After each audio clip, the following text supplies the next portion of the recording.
derdim çilem, canlar cananı Muhammed, canlar cananı Muhammed, canlar cananı Muhammed.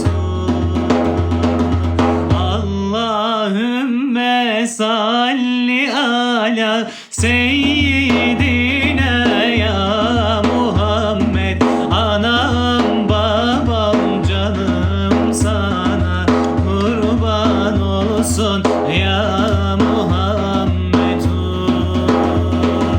Allahümme salli ala seyyidina ya Muhammed. Anam babam canım sana kurban olsun ya Muhammed.